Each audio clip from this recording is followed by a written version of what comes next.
Hey there, Angelo John Lewis for the Sacred Inclusion Network podcast. And just a word about us. We have three different missions to bring together, especially people that are unaffiliated, spiritually oriented folks. Also, to give people in that category tools to change the world, make it a better place. And third is to facilitate cross cultural communication. You want to know more about us, please visit our website, sacredinclusion.com. Today, it's my honor and privilege to interview Tasleem Jamila Firdausee. Did I do it right? Firdausee. Firdausee. Tasleem Jamila Firdausee. And I'm going to attempt to tell you a little bit about this incredible young woman. She's the CEO of My Soul Speaks Institute. She's the executive director as Art as a Sacred Initiative, and she's a host of the Art as Sacred podcast. She's an internationally award-winning poet, author, multidisciplinary artist, interdisciplinary scholar, cultural curator, organizer, and holistic wellness therapist. And she's got a lot going on. And I'm just going to cherry pick a couple of her accomplishments. In 2021, she was a recipient of the Thurgood Marshall Fellowship from Western Michigan University. She has released an album which is produced by world-renowned producers Professor Griff of Public Enemy, Jazz MacArthur genius Reginald R. Robinson, and Chicago musician Aki Dawson.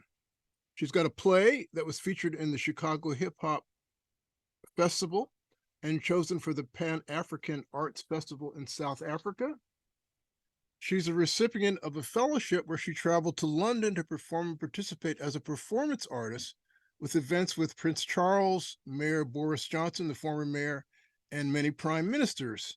And I could go on, but that would take time from our podcast, which I'm looking forward to.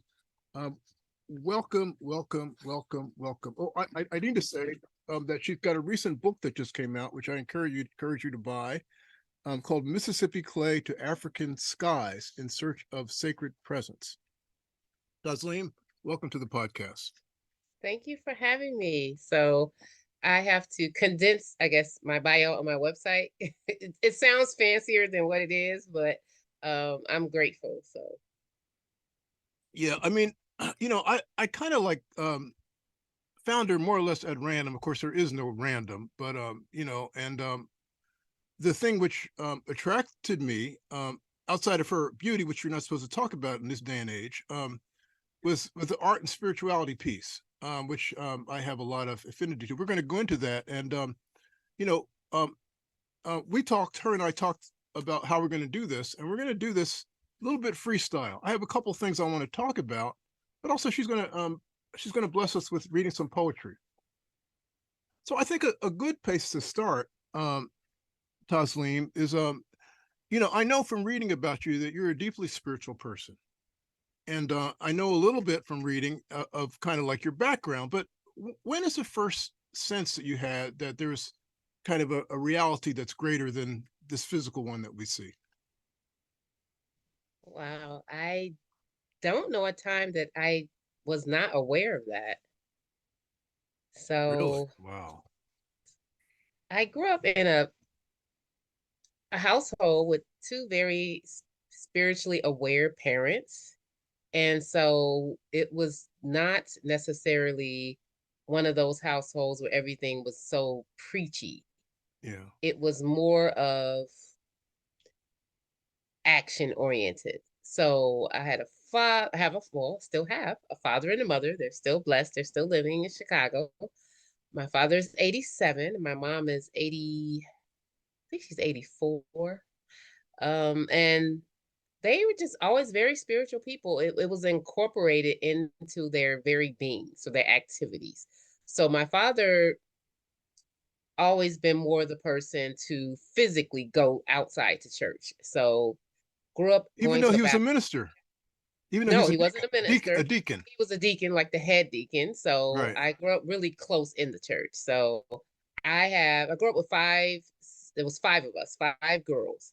And so I have a twin sister. So you may hear me talking and say we did this. So whenever I say we, I mean my twin sister, because we did everything together when we were younger. So we would go with my father because we were the youngest. So we would go with my father to church, and a lot of times he would open up the church. He helped baptize people. So he would drain the pool. He would do all this stuff. So we had a chance to run around in the church when nobody was in there. And I was Ursha board. I was a candy stripe.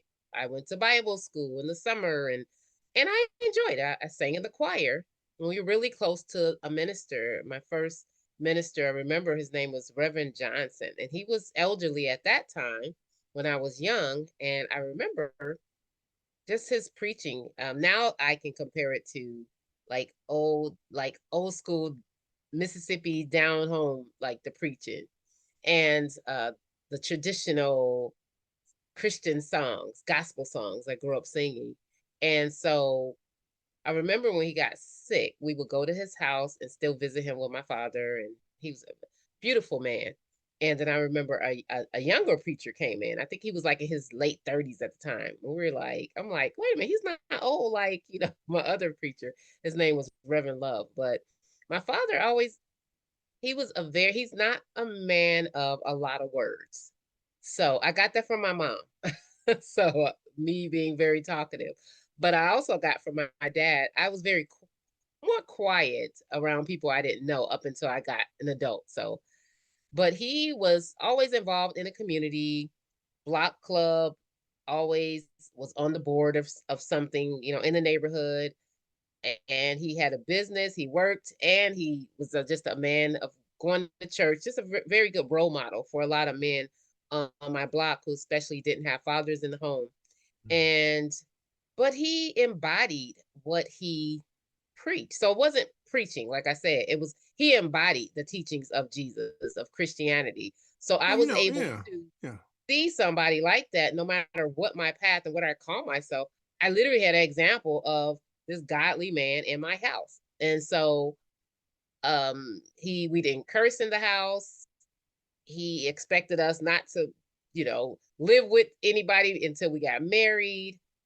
He was more of like the old school, like you're gonna come and ask for the hand of my daughters, because it's 5 girls. And he was a man of his, he still is a man of his word. He is very honest man. He was known as honest man, so he would always be the treasurer a lot of times because they know no money would come up missing. And I would just say that connection now that I see, and I've traveled back and forth to Africa so many times. I didn't grow up in a home where we talked about Africa, Afrocentricity, any of that. Um, but I see it now as one of my teachers, who is Imam Worthy Muhammad, used to say, we don't have to, everybody don't need to necessarily be Muslim. We had good Christian people who were just that old time religion, just good morals and good ethics. Mhm. And so that's what I came from, those good morals and those good ethics. No, that's very interesting because and maybe I'm a little bit biased, but I don't think so. I think in this regard, I mean, I'm sure I'm Mm-hmm, biased in some levels, but when I think of like Black Baptists, right? mm-hmm. I don't think of this whole universal thing. You know what I'm saying? It's like Oh yeah, we yeah. want you to like be a certain way, and Mm-hmm, so the fact that your father was not like that, and was a true Christian, I'll call it. mm-hmm. That's very interesting to me.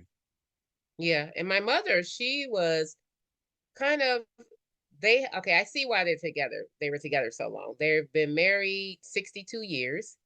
They got married in 1960, so it'll be 63 in December. But because sometimes I used to wonder, like, you guys are kind of opposite, like how did you stay married so long? But then I say, no, you know what? They have a foundation Mm. of honest people, family oriented, and just good people from the heart. Like that's what they are. But my mom, she wasn't the type of person that liked to physically like go to a church, Mm. because she was more of, I don't want to have to, look at what everybody's wearing and what they caring about. I don't care about that stuff. But she was the one, always we would watch the news, and she was always the one to say, wow, look what's going on in the news. Look at Revelation, or let's read Mm. Psalms. Like she would connect what was going on right now in society with scripture, with Mm. spirituality, with like, connecting current events with the Bible or with scripture. So I could kind of connect with that with her. And she was the one that was always into, well, they both were. My father grew up on a farm in Mississippi. He came to Chicago when he was an adult, like 21. My mom grew up in Alabama, but she's mostly a Chicago South Side girl because she came when she was 11. So, but they still always had that. My mother and my grandmother very much into natural healing, and Yeah. most of grandmothers like, oh, something's going on, okay, we'll put some castor oil, put wool, some onions in your sock, do this, do that. So my mother was the kind of person that had all the holistic books around. So she had Ayurvedic books, she had Chinese medicine books, Really? she had Wow. numerology books, she had all this stuff in the house. And so growing up, we talked a lot about, well, we actually didn't talk about it. Like I said, it was embodied. It was more like I had my older sister. Actually, it's her birthday today. One of my older sisters, she had a chronic disease, illness. And so the doctors told my mom she won't live past a certain age and all this. My mom was like, "You're not God." And so my mother used to take us around a lot of elderly people. And these elderly people would be either, one was my dad's, I don't know, cousin, aunt, and another was a elderly couple that when they first got married, they used to live in their apartment building. So she still stayed friends. My mother's like me. You could drop us off on Mars and we'll make friends, right? Mm. So I just remember the elderly people were always into just very spiritual people. One was into yoga. She could literally stand on her head. She was in her 80s, just very vibrant. And so they would always give my mom some kind of, advice or potion or book. And so my mom was always into, she would carry my sister's picture around, even when my sister would have to be in and out of the hospital. So whenever she couldn't physically be there, and she would always tell me, like, she told me this when I got older, like, oh, I would talk to the picture and I would pray to God and just kind of like energy healing almost. Like I'm a energy healer now. And so I also grew up just in a household being aware of that there was more to the seen, there was more to the unseen than the seen. And Mm. so grew up knowing it was normal if I would hear different entities or different energies in the house. And we are family. And I believe we all have the capacity to be connected to that. I think we're all born with different manifestations of the most high, the creator. And some are just more potent and just more stronger in other Yeah. people when they're born or at different times. You know how your family might have that lineage where you're all like this. So my sister and I, we're like more my mom, the dream people. Like we'll Mm. have these dreams, very vivid, they'll come true. And so I just thought it was just how we were.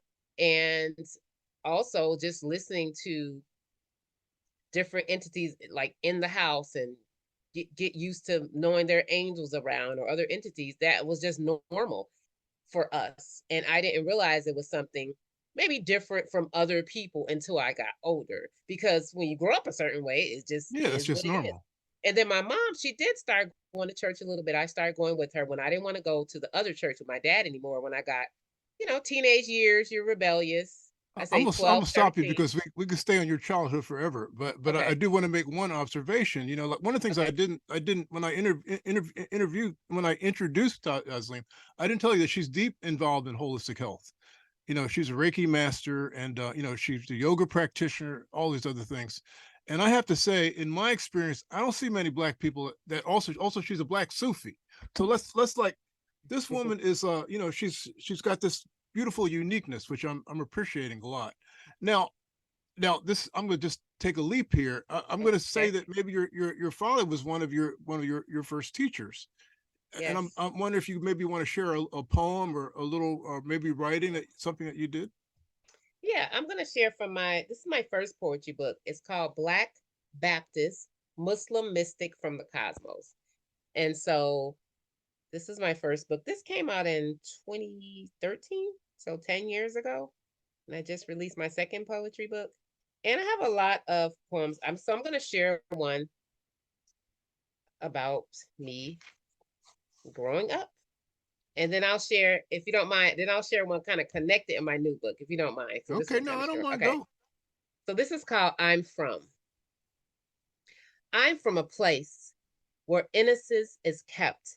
Elders wept for souls of those who slept, who crept from moral excellence and steered left. Yet hope hopped all around 95th Street where brief moments of wisdom leaped. All mothers on the block were my mom, calm, candid, and wise like Psalms. On Sunday, on my way to church, first memories of preaching, Christian teachings reaching from down south roots. Reverend Johnson hummed in a perfect pentatonic African tone. I ushered down aisles with white gloves, symbolic of purity and divine love. I'm from where mom cooked everything from scratch. No boxes, cans, frozen or prepared poisons, camouflage as nutrition. With psychic mama's intuition, who knew how to guide. I reminisce. I remember those endless days. Grandma's words ageless. She is the ultimate sage, constantly praised from the African native way.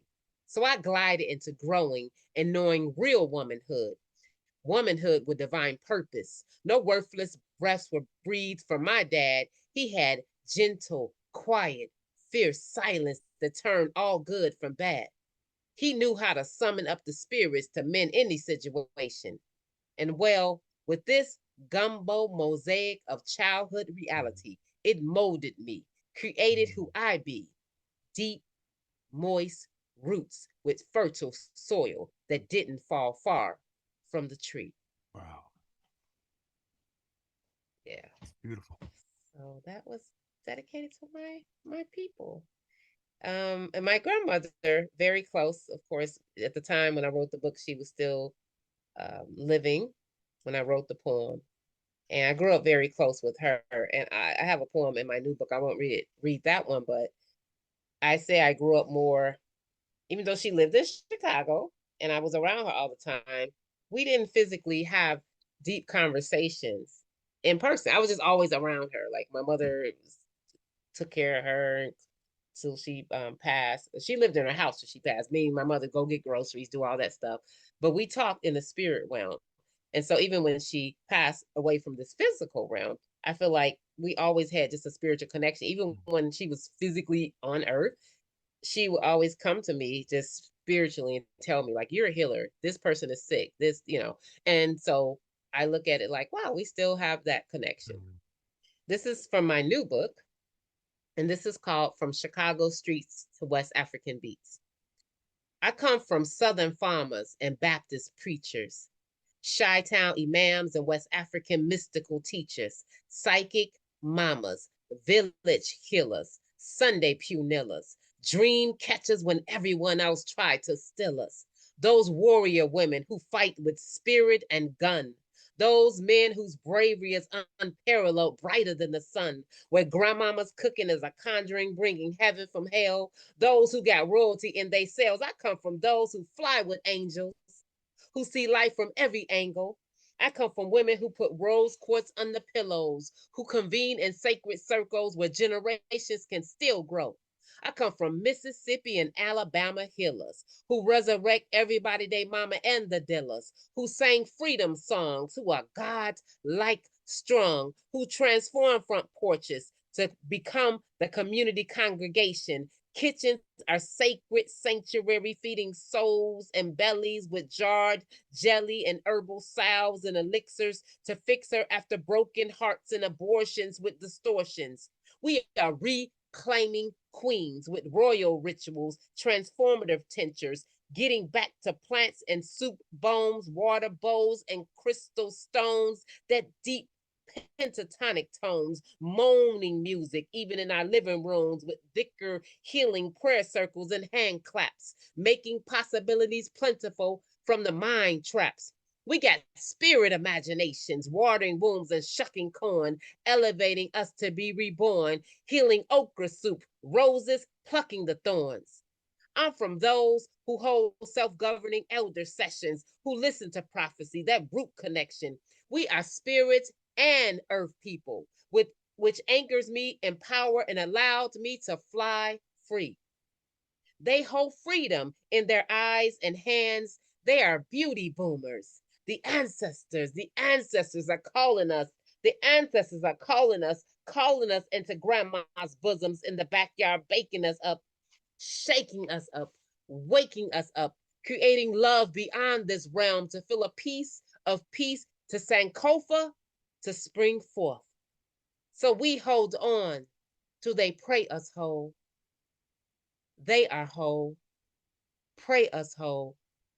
Please, Allah, pray us whole.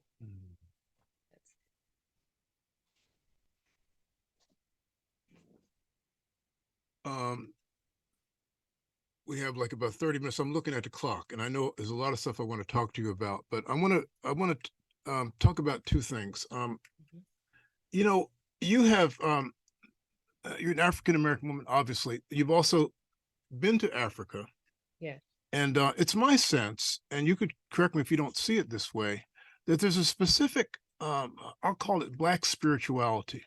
There's a specific vibe around Blackness, you Yes. know. And I'm not trying to say that Blacks are better than whites or Asians or whatever, Right. but I just want your thoughts about that. Yes, I like you said, I've been on a journey, and but I've always I know that the creator made us all a specific way in this physical realm and temple and body for a reason.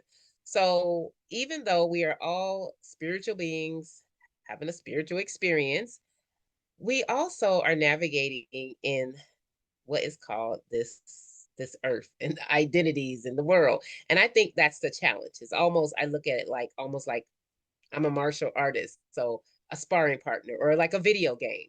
So it's to get through the challenges, to always remain back to remember who you are.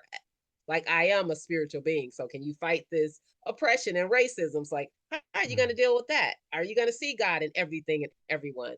Are you still going to embrace that I did put you in this brown vessel, in this body? So I think the best thing that's happened to me, I say in the last 7, 8 years, is really to connect to my current spiritual teacher, Sheikh Mahi Sise from Senegal, West Africa, because it really tied in just everything that I've journeyed through on the path, that people always like to connect spirituality or Islam or mysticism with some other countries other than like African, that is African roots that have been there for centuries and centuries of scholars of that is the norm, that it took me on a path to like dive really deep. And I've always felt that. I've always talked about it in my poetry, but to actually experience that is a whole nother level of connection, to say, wow, just like my new book, I have, it's very short form, it's a few lines that just always, even being, I've been to several parts of Africa now, Ghana, Senegal, Egypt, but just to Morocco, may say a prayer for them, what's going on now, in Morocco. It's just devastating. I was in that area. Um, and so, but it reminded me of, because I grew up going back and forth from Mississippi to Chicago. My father, they still kept their land. And my uncles, we would go down south with my cousins. And it reminded me of that, going to West Africa. And my father and those down home good morals and ethics remind me of the spirituality I call my spiritual father in Senegal, the same manners. And so that's why I just like, wow, kind of connecting the two, being around the animals there, being around the animals in Mississippi. My dad always had a garden, even in Chicago, and we owned a grocery store growing up. And he used to drive up to different parts of Michigan and different parts to go to farms to get fresh food. So just the connection over the years is so beautiful. And just to know that our legacy, especially as Africans in America, that my legacy, the legacy that I'm a part of, actually Sheikh Hassan Sise, who is my spiritual teacher's older brother, actually came to America, he said, I want to go get my people. And so just to know that legacy, that we are from a people that are mystical, that believe in the high spiritual realms that I looked at on the pyramids when I went to Egypt. And even just to learn, even beyond that, now studying academia, that most of the Quran took place in lands where people look like us. When they want to tell you something else, who would even exist in the hot sun like that in 106. I went to Aswan and in Egypt, and it's hot. So nobody's going to be, probably the lightest they'll be is your skin complexion, right? So, that's it. So just really learning the truth of everything, and not saying, like you said, it doesn't matter in the spiritual realm, but it matters here when they try to make you seem like, oh, you're just nothing. You were running around the jungles, or you just came from nothing. To know that, wow, we have a lineage that is hundreds and well beyond, Thousands. Yeah. thousands and thousands. What they say, the books in stone.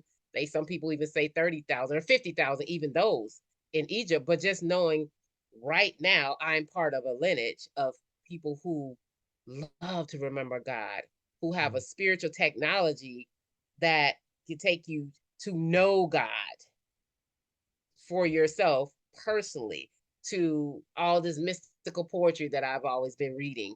I got initiated on the Sufi path actually in 1996, but met my spiritual current teacher. So I've had several teachers over time, but it's been a beautiful, and it still is a beautiful journey. So I want to go into this poem. Remind me, it's called Saint. Before you do, I just want to say one thing, and Okay. usually I don't put myself into it, but I've Okay. been thinking about this black thing, black Okay. spirituality a lot, and Yes. one of the things that I think is that each race has a specific sense that is really really big, and ours is sound.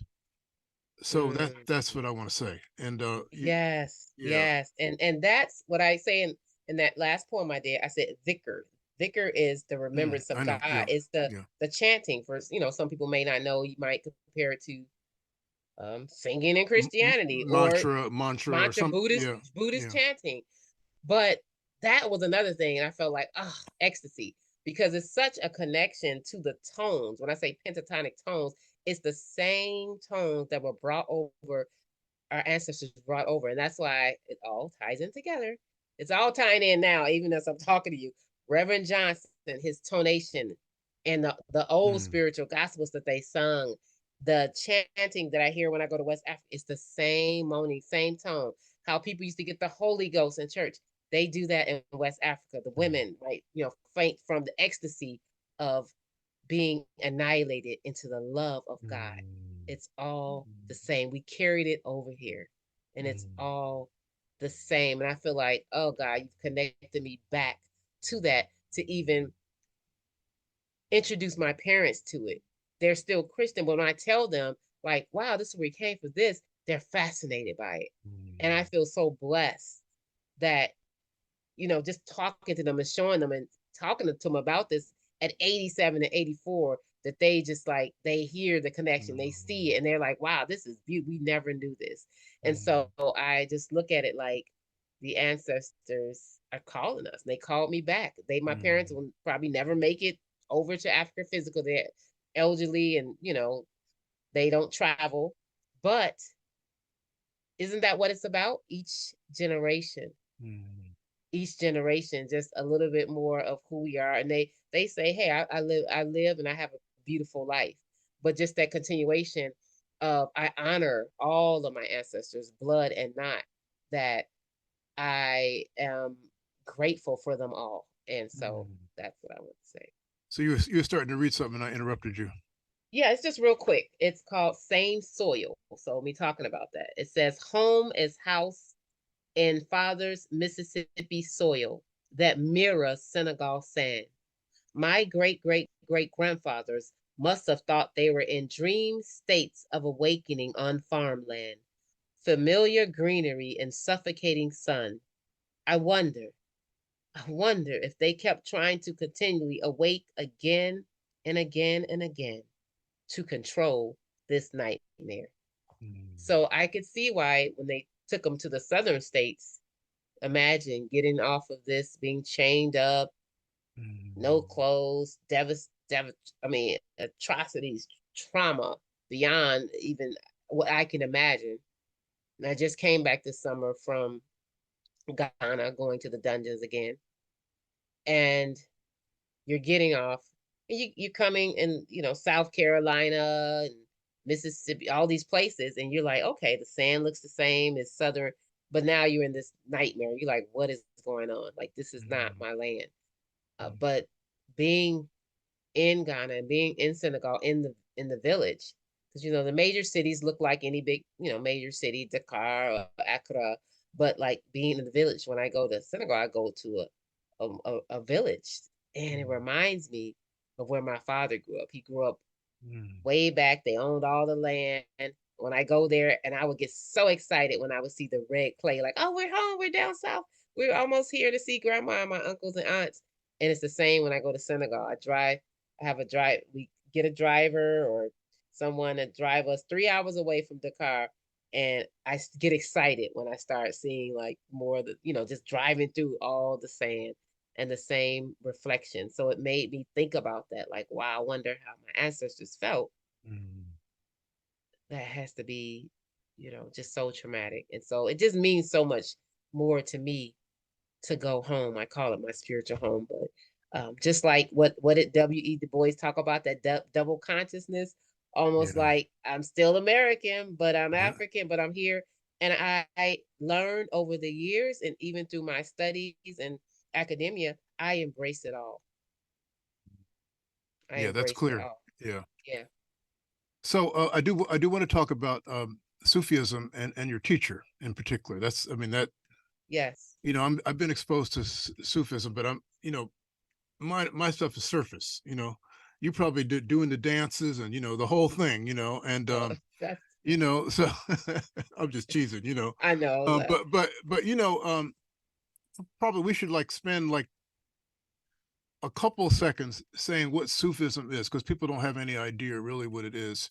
And then maybe you could, I don't know, just share your experience a little bit and maybe something about your teacher. Okay. Well, Sufism is what I would say. I'll give you a simple definition of the spiritual aspects of Islam. Mm. So it's not just in the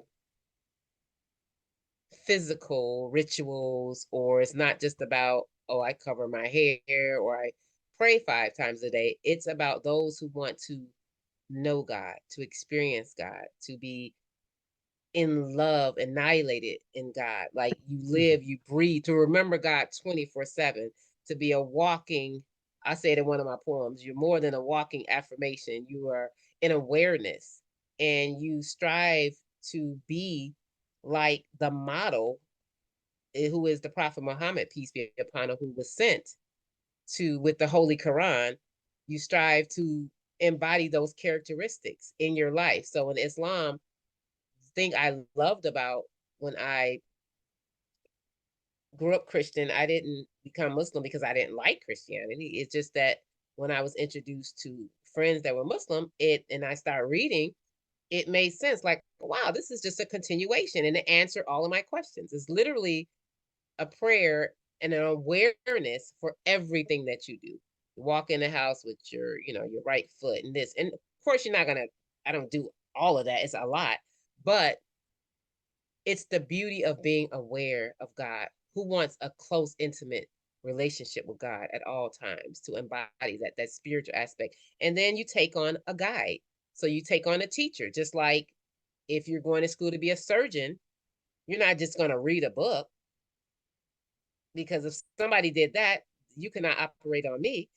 If something happened, I don't want you to operate on I just me. want to insert one teaching point, which I think is Yeah, important for people to understand, especially white people. Like there's a lot of Sufism in the United States, right? And yeah, so there's a tendency to separate it from from Islam. Islam, right? Yes, But yes, basically, you could say that Sufism grew out of Islam. Not to say that Islam is better than Christianity. I'm not even getting into that, but I want to say that it is rooted in this religion, which people don't understand anything about Islam in this country, generally speaking. I just want to put that yes, out there, because yes, I yes. think it's important. It is Islam. It's just It's no separation, and you have many people here in America and other European Western countries love Rumi, Yeah, and they as do they I. like to say, "Oh, he's this mystical poet." I'm like, but he's Muslim, he's Mhm. Sufi, but he is Muslim. And even to get into the depths of his poetry, of course, you need to, of course, it's better to know the language, the Persian language, because Mhm. interpretation always takes away from it. But even some of his poems, if you're not from, there are layers, of course, to poetry. I say poetry is the language of the lovers of everywhere, is language of lovers, language of spirituality and thinkers and Christian poets. I study some Christian poets or Jewish Christian or Jewish spiritual poetry. It's always just the beauty in it. But with Rumi, if you're going to talk about him or Hafiz, I love Rumi. especially Rumi, who's more popular in America, some of his poems, for instance, if he might say, I prostrated 1,000 times here, or I forgot one of the poems that people talk about a lot, but they might say, oh, wow, everywhere is, and on the earth you can bow to, it's many layers to it. But to understand that, if you know he was Muslim, if you study anything about Islam, you will understand, like, okay, he can be talking about, which is in Sufism. Sufism is just, I'm having somebody hold me accountable. You have a teacher that's holding you accountable because you want to do extra credit. So just like you're in school and you say, I don't want to just do the basics, I want to do extra credit. So if Rumi talked about, I want to do, more, in Sufism, it's not just I'm going to do the 5 prayers a day. I want to do extra. I want to do it. I want to reach those things that talks about the sayings, or the Quran that talks about when God loves you.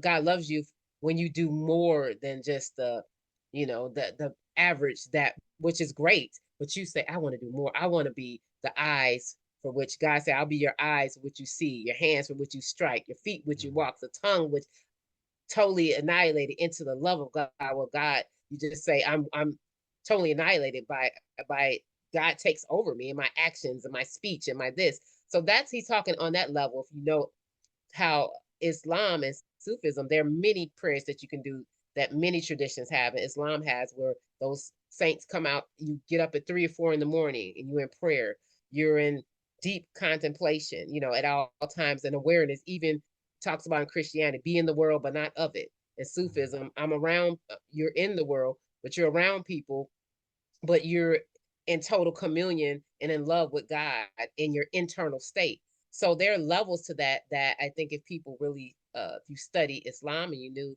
he was, recognized that he was Muslim, you would understand him on a whole another level. And then, Well, I mean, of course, on there a is an whole, there is a sort of another side to it, which is that some people in Islam, they don't like Sufism. oh But yeah, yeah, you have, I'm not going to get into that. But oh yeah, that that's the case. oh yeah, Like you have some. I have a very good friend that is a Muslim, a white guy, Mm-hmm. and well, I mean, this we're really going way off where we need to go, and like people would come, like people that are from the whatever sect that Saudi Arabia is. I forgot the two major so-called what are, the Well, you Saudi have Arabians, the Wahhabi, the Wahab. Wahhabi people would come and they would like, oh man, they would like picket and harass my Muslim friend because he wasn't of their stream. But that's a whole other thing. But Oh anyway, yeah, my when I think about Sufism, and I said I'm not a practitioner, I'm not a practicing anything. But when I think about it, I think of it as it's an experiential thing. It's yeah, not dogmatic. yeah, It's like you're trying to embrace and personify the ecstasy, ecstasy. Is that how you say it? Of the divine, and it's just a beautiful. And I think about it, I don't think there's anything quite like that in the pantheon. There probably is in other religions. I don't see anything quite that has that kind of essence. But I could. I'm not here to be talking. I'm here to be talking to you. So tell me a little bit about your main teacher, and maybe you have a poem about him or something. Anything. yeah. So actually, Sufism also is very. I say I've been more scholarly than ever before too. Yeah, So to me, I should say that this it woman helped me. is in a PhD program, and she's writing about Sufism, especially the Black women in Sufism. So I'll just Yeah. put that out there. And so I've never been around, and I'm not just even talking about academia. I'm talking about just scholars, Sufi scholars that I've been around, the people that study. So it's not just like, oh, I'm gonna woo woo and pray all day and dhikr and chant all night. It's also like very studious. So Mm. I didn't know that. I'm Yeah. just blessed to be able to like, hey, go to school and actually study what I'm into. But Mm. even my people that I'm around that are not actually in an academic program, I mean, know way more than me. I mean, highly, studied. So studying just on a level of just tremendous inner and outer. So to me, it Mm. encompasses everything. It's Mm. holistic. And my teacher, who I talked about, Sheikh Mahi Sise, he is from a family of pure scholars. Just a family of scholars. So he's not only just naturally comes from that. When you're in the city, there, it's just surrounded with children who know way more than I do of the realities of the inner and the outer worlds, because this is Mm. what they all grew up. And so that is times when I would sit there and I would contemplate and just think about all that, what it could have been, as a poet's mind, like what would it have been like if we weren't torn from that? I mean, I know I Mm. wouldn't be the exact same person, but it just makes me look at like, wow, look at all this richness. And then I think, what I am here now though. And Mm. so just to know that he came from his mother is a scholar, his father is a high scholar and Sheikh, his brothers, his, you know, I mean, just high scholar, his wives are just amazing. And so I do have a poem about him in the book. And I also talk about the city. It's a city that his grandfather established. And so he established the city because when the city country of Senegal was colonized by the French, he established a city. He was like, no, we're going to worship it. We're not, we're going to worship God, and we're not going to, um, it's going to be a God, a city of praise and scholarship and peace and worship. People come from all over the world. And people are actually there on the way there now because they're celebrating the Prophet Mohammed, peace be upon him's birth date. And so people come from all over the world. And they actually, one of the languages actually in the city when it was established, to say, like, we're not going to speak the colonized language of French. So it Mm. was just Wolof and Arabic. Mm. So this one poem is called, I'll read it. It's about the city, which is called Medina Bay. It's called Welcome to Medina Bay. Welcome to a community of cushion, a created caravan of lovers, soft like plush pillowed pillars of faith, stacked to the heavens, crowded streets humming, holding spaceless sparks with spiritual songs, fears all forfeited, only findings of friends of Allah. A Taya tea time to intoxicate the organs, to stay up late night singing praises, bright voices like sun, celebration and expressed like shining ray sounds surrounding the city. We are lovers. We come to praise Rasulullah, peace be upon him. Oh, you portal of pleasurable prayer that passes with centuries winds that whirl in my soul. What sunsets and sunshines were created for. Luminous guide that gushes gallons of love. You who loves each more than we could ever. Galaxies prostrate in your precious presence. Mother's mercy is mere minimum to the cadence of your capture, raptured by air once breathed by you. You too did taste. O door, I adore. I surrender. Can my eyes see your face and feel your breathing synchronized until I'm gone? La ilaha illallahu Allah. La ilaha illallahu Allah. La ilaha illallahu Allah. Welcome to a community of lovers, of Allah's beloved. Sallallahu alayhi wasallam. Mm. Mm. So when I talk about Allah's beloved, I'm talking about Prophet Muhammad, peace be upon him, who there's a traditions all over the world in every country from Malaysia to Sudan to um, hills of Russia to Senegal to Nigeria to Morocco, where you have tradition of Muslims writing poetry, singing praises to Prophet Muhammad, peace be upon him. And so I, as a poet, asked God, like, I want to be a part of those who actually write poetry in the praise in English because this is my first language. And so it's a very beautiful thing because right now, going on all the countries, they're up all night because it's birthday month of Prophet Muhammad, peace be upon him. It's birthday month. They're singing praises, all different languages. So not just in Arabic, but all the other different languages. And it's really, really beautiful to hear. And so that's what you hear. I wrote that poem when I went there at this time of year a few years ago, and it was just like nothing else I've ever experienced in my life, to be just surrounded, just seeing the children and the love, just the it was just amazing. Like, wow, is this even planet Earth? To be around this, and these are like this is a city full of Africans, people that look like me. And it was like I said, but it was people from all over the world of all different nationalities and ethnicities. So he not only has students that are African American or Africans, but he has students in Singapore and in Europe and like everywhere. So all over. It was a beautiful experience. Mm.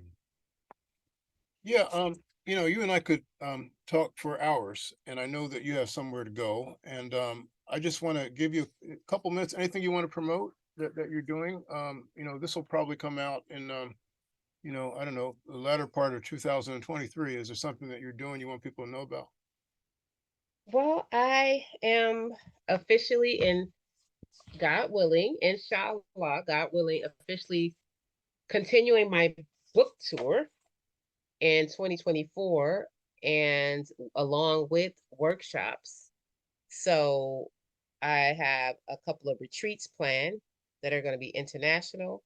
And also, if you want to bring me to your city, we can personalize it. We can have a talk like we're doing here. We can do it in person. We can sit in a chair and sip on some Ataya tea or whatever tea that you have, mint tea, and just have a talk about spirituality Mm. and lovers of God and though all those beautiful things. So I'm open to that. I have a few dates, so stay tuned on my website, tasleemjamila.com, and stay connected. But I've done some dates already. My book came out in June. So of course, the first stop was my hometown, was Chicago.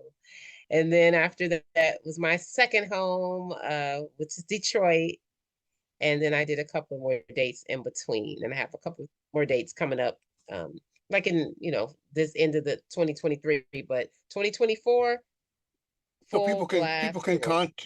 contact you if Yes, they maybe want to jump in the tour and coast you and like that. yes, on tasleemjamila.com, I Yeah, have a I'll put contact that page. I'll put that in the in the Yes, and you can contact me, and yeah. yeah, let's build. Let's create so much beauty and positivity and love in the world that it'll just have a whirling effect on the world. I think we need more of that. Thank you Yes, for we do. having this Yeah. show, and thank you for doing what you do. This is exactly what we need. I think we're all really one. Mm, All there is God mm, in everything. And I think the challenge is to remember that mm, all the time and not to mm, forget. But of course, we're forgetful people. We're in this world. And that's why we have reminders. That's why we have books and shows like this and something. It's always signs everywhere to remind us of who we are, that we are ultimately spiritual beings having a spiritual experience. And we're here mm. only in this physical temple just for a minute. We're passing through on our eternal, as my teacher Phil Koran would say, we are eternal beings. We're infinite. We're just passing through, and that's it. And so hopefully we can pass through. Um, Obviously, they say you're with those in this world who you were with in the other spirit realms before that, and you connect to them more. And some other ones you might have been further away. And everybody has their job here. So, like my daughter, who's 12, plays her video games. I look at it like, all right, I got to get to the next level. I need some coins. So my teacher's giving me the different, I have my bees giving me the different vicar chance to say to get to the next level, with my coins, and then, so that's how I'm looking at life. And it's just a complete circle of a realm where we just keep going around different points in a circle in the cosmos. So thank you for allowing me to be at this point in the cosmos with you. And I should say that we haven't worked out the details, but Tasleem is going to do one of our explorations in 2024, and stay tuned. We'll let you know about that. Yes, inshallah. Yeah.